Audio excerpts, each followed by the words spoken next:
जय हिंद बच्चों, कैसे हैं आप लोग। उम्मीद करता हूँ सही होंगे। लॉकडाउन का पीरियड चल रहा है, सुनने में आ रहा है लॉकडाउन 4 भी स्टार्ट होने वाला है। पर देखते हैं, आज जो हमारा टॉपिक है वो नंबर सिस्टम का है, रिमाइंडर थ्योरम। ये एसएससी प्री में 1 नंबर और मेंस में 1 से 2 नंबर तक का आ जाता है। एसएससी का पूछने का तरीका अलग हो सकता है, लेकिन क्वेश्चन आता है, ठीक है ना। अब एसएससी का जो लेवल है क्वेश्चन का वो बहुत ही हल्का है, उससे थोड़ा जो टफ लेवल है वो आता है आपका सीडीएस में, और उससे और ज्यादा जो टफ लेवल है वो आता है मैट में और कैट में। तो हमने रिमाइंडर थ्योरम स्टार्ट करना है और बहुत ही बेसिक से हमें स्टार्ट करना है और बहुत ही हाई लेवल पे जाना है। तो एक वीडियो में ये कवर हो जाए ऐसा तो पॉसिबल है नहीं, तो 2 वीडियो, ज्यादा से ज्यादा 3 वीडियो में ये कवर होगा। तो हम स्टार्ट करेंगे रिमाइंडर थ्योरम, ठीक है। हम स्टार्ट करेंगे रिमाइंडर थ्योरम, ठीक है मेरे बच्चे, रिमाइंडर थ्योरम, ठीक है। अच्छा, मैं चीजें कुछ बताना भूल जाता हूं। मेरा नाम यतेंद्र कुमार है और आपका मैं वेलकम करता हूं मैथ्स प्राइड पर, ठीक। मैथ्स प्राइड चैनल का नाम है रिमाइंडर थ्योरम। इसको बोलते हैं मेरे बच्चे शेषफल प्रमेय। शेषफल प्रमेय, ये शेषफल मैंने कहां सुना है, जब किसी संख्या को हम भाग देते हैं तो यहां डिविडेंड लिखा होता है मेरे बच्चे। क्या लिखा होता है? डिविडेंड। और इसे हिंदी में कहते हैं भाज्य, और जिससे हम भाग देते हैं उसे कहते हैं डिवाइजर, और हिंदी में कहते हैं भाजक। जितनी बार कटता है उसको कहते हैं क्यूसिएंट, क्लियर है। और हिंदी में कहते हैं मेरे बच्चे भागफल। हिंदी में क्या कहते हैं? भागफल। और जो शेष बचता है उसे कहते हैं शेषफल या रिमाइंडर। मतलब जितनी बार कट जाएगा उसके बाद जो भी बचा वो क्या है? रिमाइंडर। वो क्या है? शेषफल। उम्मीद कर रहा हूं ये बात समझ में आ रही है, ठीक है। अब इसको ऐसे करके अगर मैं लिखता हूं भाजक, भाज्य, भागफल, शेषफल, तो थोड़ा सा टिपिकल लग रहा होगा। वैसे ये याद रहना चाहिए कि dividend will always equal to divisor into quotient plus reminder. या हम कह सकते हैं कि भाज्य हमेशा भाजक गुणा भागफल प्लस शेषफल के बराबर होता है, ठीक है। अब इसको समझते हैं हम, ठीक है। धीरे धीरे समझेंगे सारी चीजों को। बच्चे, मैंने 12 को 5 से डिवाइड किया, ठीक है। तो 5 दूनी 10, कितना बचा? 2। ये मेरा रिमाइंडर है, ये मेरा क्या है? शेषफल।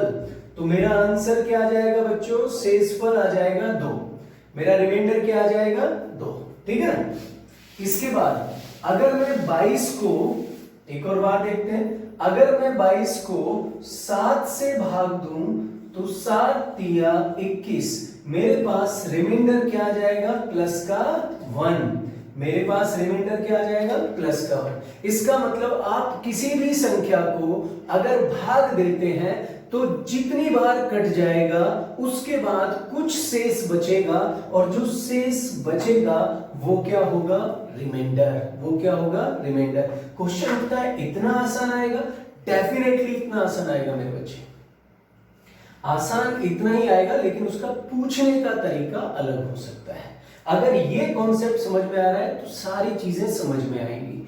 बट धीरे धीरे समझते रहिए, पेन उठा लीजिए, पेपर उठा लीजिए और पॉइंट बनाने स्टार्ट करिए जो भी बताए जाते हैं।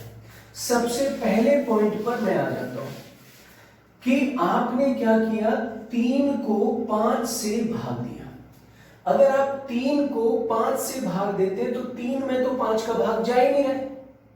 अगर 3 में 5 का भाग जा ही नहीं रहा है तो आपका रिमाइंडर 3 ही रहेगा। इस बात को याद रख लीजिएगा। अगर मैंने भिन्न लिखी p by q and p is smaller than q, then remainder will always be p. Remainder will always be p.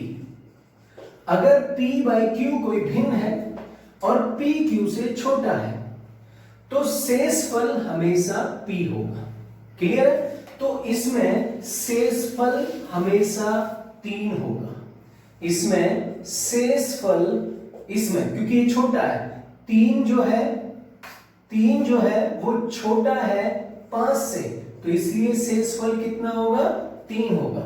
बच्चा कहता है सर कैसे शेषफल 3 होगा, आप हमें बताइए। हमने क्या किया, इस 3 को 5 से भाग दिया। अगर हम 3 को 5 से भाग देते हैं तो ये तो जा ही नहीं रहा है। अगर मैं 5 एकम 5 करता हूं तो मेरे पास आंसर -2 आएगा भाई। लेकिन आप क्या करिए, इसमें अगर आपने 5 एकम 5 किया, आंसर -2 आया और भाग नहीं जा रहा है, तो मुझे पता है इस 1 से भी छोटा कुछ होता है, और वो क्या होता है? 0। तो आपने किया 5 0 0, आपके पास रिमाइंडर क्या बचा भाई? +3। तो इसके दोनों आंसर सही हैं, +3 भी सही है और -2 भी सही है। लेकिन कभी भी आंसर हम नेगेटिव नहीं देंगे। आंसर हमेशा कैसा होगा? आंसर हमेशा पॉजिटिव होगा। आंसर हमेशा कैसा होगा? पॉजिटिव होगा। तो क्वेश्चन उठता है कि भाई ये पॉजिटिव कैसे आएगा? फिर जब भी आपका आंसर नेगेटिव में आए, जैसे यहां -2 आ रहा है, जब भी आपका आंसर नेगेटिव में आए तो आप क्या करेंगे? आप आंसर निकालने के लिए डिवाइजर में से भाजक को, मतलब डिवाइजर में से शेषफल को या रिमाइंडर को माइनस कर देंगे। इसको बोलते हैं भाजक, मैं बता चुका हूं, और इसको बोलते हैं शेषफल।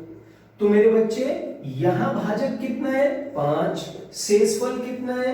3 2, शेषफल कितना है? 2।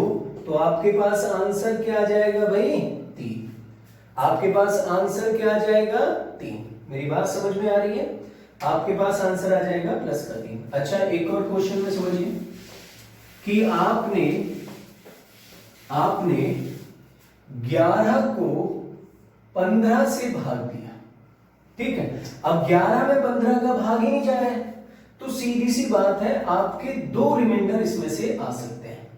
एक रिमाइंडर आपका आ जाएगा मेरे बच्चे 15 एकम 15 -4, और क्योंकि एक भाग नहीं जा रहा है तो +11। 2 रिमाइंडर आ गए। अब जब प्लस में है तो आपका आंसर 11 होगा, ठीक है। और अगर माइनस में है तो आप आंसर निकालने के लिए क्या करेंगे? डिवाइजर में से रिमाइंडर को माइनस कर देंगे, भाजक में से शेषफल को माइनस कर देंगे, और आपका आंसर क्या आ जाएगा? +11। आपका आंसर क्या आ जाएगा? +11, ठीक है। अब आपको ये देखना है कि आपके लिए कौन सा आसान है, माइनस वाला या प्लस वाला। अभी आपको यहां प्लस वाला आसान लग रहा है, क्योंकि भाग जो हम दे रहे हैं उसमें हमें पता है कि ये जो डिनोमिनेटर है, जो हर है, वो अंश से, न्यूमरेटर से बड़ा है, तो शेषफल हमारा 11 ही होगा। तो इस बेसिक से कॉन्सेप्ट को समझने के लिए ये हमारा यहाँ पर अच्छा लग रहा है। लेकिन बाद में जब मल्टीप्लाई होंगे, प्लस होंगे, तो हमें छोटे से छोटा नंबर चाहिए, हमें बड़े से बड़ा नंबर नहीं चाहिए, हमें चाहिए छोटे से छोटा नंबर, जिससे हमारी कैलकुलेशन कैसी हो सके? आसान, ठीक है। इसको मिटा देते हैं, एक और एग्जांपल लेते हैं और चीजों को समझते हैं कि भाई अगर मैं 5 में 9 का भाग दूं तो आपके पास रिमाइंडर सीधा 5 आ जाएगा, क्योंकि अंश हर से छोटा है, क्योंकि न्यूमरेटर डिनोमिनेटर से छोटा है। तो पहली बात मुझे उम्मीद है कि आपकी समझ में आ गई होगी। तो पहला पॉइंट ये था कि अगर अंश हर से छोटा है तो अंश ही शेषफल होगा। क्लियर है? यहां तो वही बात होगी भाई, शक्तिमान ही गंगाधर है और गंगाधर ही शक्तिमान है, समझे ना। तो यहां शेषफल कैसा होगा मेरे बच्चे? शेषफल कैसा होगा? वही होगा जो अंश है, क्योंकि उसमें भाग नहीं जा रहा है। अब ये जो रिमाइंडर है इसमें कम्यूटेटिव लॉ भी लगता है। कम्यूटेटिव लॉ क्या होता है? सहचार्य नियम। देखो, अगर a प्लस b जो है वो हमेशा b प्लस a के बराबर होगा, मतलब 2 प्लस 3 हमेशा 3 प्लस 2 के बराबर होगा, तो इसको किसी तरीके से लिख दो, इस पर कोई फर्क पड़ने वाला नहीं है। ऐसे ही a गुणा b will always equal to B गुणा ए। इसका मतलब है कि a गुणा बी हमेशा b गुणा a के बराबर होगा, इससे भी कोई फर्क पड़ने वाला नहीं है। क्वेश्चन ये उठता है कि ये मैं क्यों बता रहा हूं भैया, शेषफल में क्वेश्चन को करने के लिए अगर आप प्लस और गुणा लगा देते हो तो उसके शेषफल पर कोई फर्क नहीं पड़ेगा। समझ रहे हो? देखो समझते हैं कि मैंने 12 को 5 से डिवाइड किया तो मेरे पास जो रिमाइंडर है वो आ गया 2। 12 को अगर 5 से डिवाइड किया तो रिमाइंडर कितना आ गया 2। शेषफल भाई 5 दूनी 10, 2 बचा तो प्लस का 2 रिमाइंडर मेरे पास आ गया। अब मैं ये कह रहा हूं आप इसको कैसे भी लिख दीजिए, अगर आप इसको 10 प्लस 2 लिखते हैं बटे 5 आपका आंसर नहीं बदलेगा। अगर आप इसे 9 प्लस 3 बटे 5 लिखते हैं तो भी आपका आंसर नहीं बदलेगा। देखो 5 से 10 पूरा पूरा कट रहा है तो ये हो गया 0 और ये क्या आ गया भाई 2 में 5 का भाग जा ही नहीं रहा है +2। अगर बीच में प्लस का साइन है तो प्लस करिए, बीच में मल्टीप्लाई का साइन है तो मल्टीप्लाई करिए, अगर बीच में धन का चिन्ह है तो धन करिए और बीच में गुणा का चिन्ह है तो गुणा करिए। तो +2 और प्लस 0 प्लस का 2 कितना आ जाएगा भाई +2। ठीक है, अब यहां आ जाइए, अगर इसमें आप शेषफल लेते हैं तो प्लस का 4 बच रहा है, अगर 9 में 5 का भाग देते हो तो प्लस का 4 बच रहा है, और अगर मैं इसको ज्यादा बार दे दूं तो माइनस का 1 बच रहा है। तो मुझे माइनस का 1 प्लस के 4 से छोटा मिल रहा है और यहां भाग जा नहीं रहा है तो इसको मैंने प्लस का 3 ले लिया, तो प्लस का 3 माइनस का 1 आपका आंसर आ गया प्लस का 2। यहां पर भी रिमाइंडर नहीं बदला। मेरी बात समझ रही है, समझ में आ रही है आप लोगों के? ठीक है बच्चों, तो इस जगह पर भी रिमाइंडर नहीं बदला। इसका मतलब अगर आप इसे 7 + 5 लिखोगे तो भी रिमाइंडर नहीं बदलेगा, अगर आप इसे 6 + 6 लिखोगे तो भी रिमाइंडर नहीं बदलेगा, शेषफल नहीं बदलेगा। मेरी बात समझ रहे हो?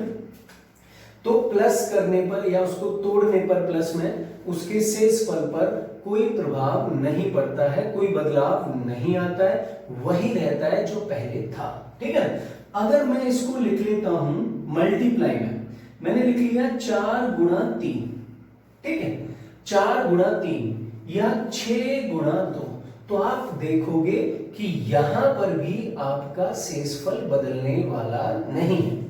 आपने 4 × 3 में भाग दिया 5 से तो यहां आया -1, ज्यादा बार दे दिया भाई, और यहां आ गया -2।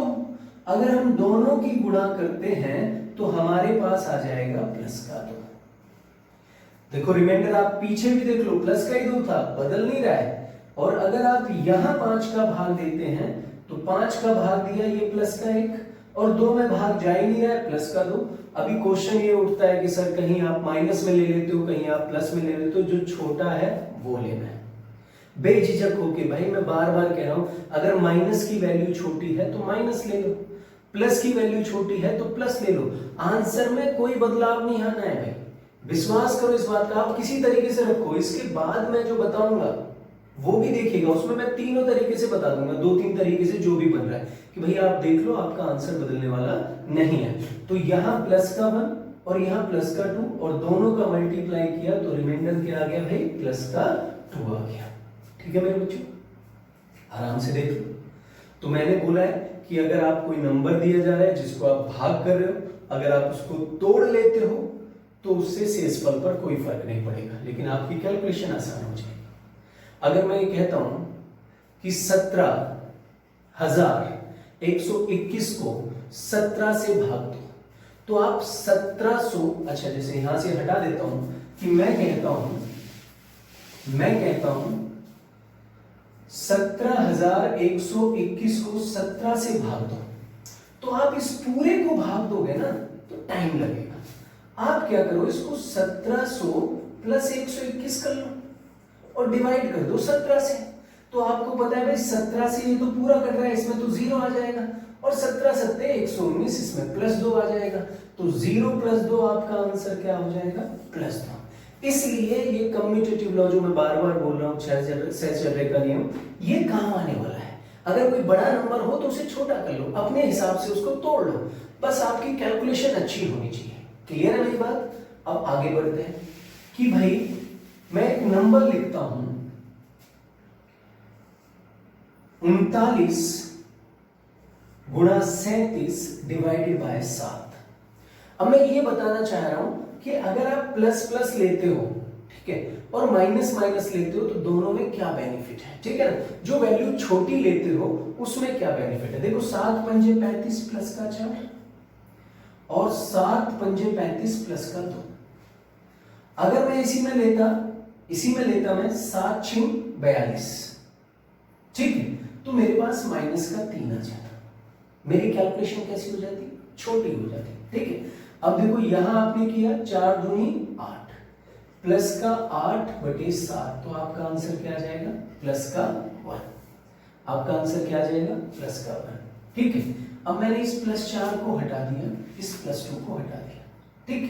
अब मैं इसे भी हटा रहा हूं, ठीक है, और दूसरे तरीके से समझते हैं कि मैं इसको ले लेता हूं प्लस 4 और इसको ले लेता हूं, ये प्लस 4 था, इसको ले लो -3 और इसको ले लो प्लस का 2, तो 3 दूनी 6 माइनस का 6 बटे 7। आंसर हमेशा क्या होगा बच्चे, आंसर हमेशा क्या होगा, 7, इसमें पॉजिटिव 7 में से इसको माइनस कर दो, प्लस का 1। अगर आप दोनों को प्लस या माइनस रखते हैं तो आपका आंसर बदलने वाला नहीं है, आपका रिमाइंडर सेम आएगा, बट आपकी कैलकुलेशन सही होनी चाहिए। अब जहां आपको वैल्यू छोटी मिल रही है आप उसे पुट करें ना। अभी देखो आपको यहां लग रहा होगा कि उस वाले में बेनिफिट था, क्योंकि यहां केवल 2 ही पद हैं। जब पदों की संख्या बढ़ेगी तो डेफिनेटली आपको इसमें बेनिफिट मिलेगा। बढ़ते हैं आगे और समझते हैं, ठीक है ना। थोड़ा सा पद बढ़ा देते हैं, ठीक है। हमने ले लिया 48 into 65 into 79 into 85 divided by 7। अच्छा आप देखिए, अगर मैं 7 6 42 करता हूं तो यहां प्लस का 2 आ रहा है, प्लस का 6 आ रहा है, और 7 7 49 करता हूं तो माइनस का 1 आ रहा है। तो मेरे को किसी में 6 की गुणा करना आसान है या 1 की गुणा करना आसान है? तो मुझे लगता है कि 1 की गुणा करना आसान है, तो आप इसे माइनस में ले लेंगे 1। अब देखो 7 9 63, 7 9 63 प्लस का 2 है, प्लस का 2 है, और 7 दाम 70 माइनस का 5 है, तो यहां प्लस का 2 छोटा है तो मैंने प्लस का 2 ले लिया। 11 7 77 प्लस का 2 ले लिया, 12 7 84 प्लस का 1 ले लिया। सबके बीच में गुणा है, गुणा कर दिया भाई, 2 1 कम 2, 2 दूनी 4, 4 1 कम 4। क्योंकि माइनस का साइन एक बार आया है तो ये -4 बटे 7 आ गया मेरे बच्चों। अब माइनस में आंसर कभी नहीं होगा, तो आपका आंसर क्या आ जाएगा, 7 - 4 प्लस का 3, ठीक है। इसी क्वेश्चन को हम बीच में प्लस करके भी समझ सकते हैं, लेकिन आप ध्यान रखिएगा आंसर सेम आए ऐसा नहीं है। क्यों? क्योंकि हमने वहां एक नंबर को तोड़ा था और यहां नंबर अलग अलग हैं, तो अगर इनको प्लस करते हैं तो इनकी वैल्यू कुछ और होगी, अगर इनकी वैल्यू कुछ और होगी तो रिमाइंडर भी कुछ और हो सकता है, ठीक है ना। तो भाई 7 से इसे दिया, 7 7 49 माइनस 1, यहां कितना है आपके पास, 7 9 63 प्लस 2, 11 7 77 प्लस 2, और ये आ गया 12 7 84 प्लस 1। यहां बीच में प्लस है तो आप क्या करेंगे, जोड़ेंगे, इससे ये कैंसिल, तो 2 + 2 कितना हो गया मेरे बच्चे, 4, 4/7। तो आपका आंसर क्या आ जाएगा मेरे बच्चे, 4 आ जाएगा, ठीक है। अब पद भी बढ़ाते हैं और संख्या भी बढ़ाते हैं, ठीक है। मैंने ले लिया बच्चे 118 इंटू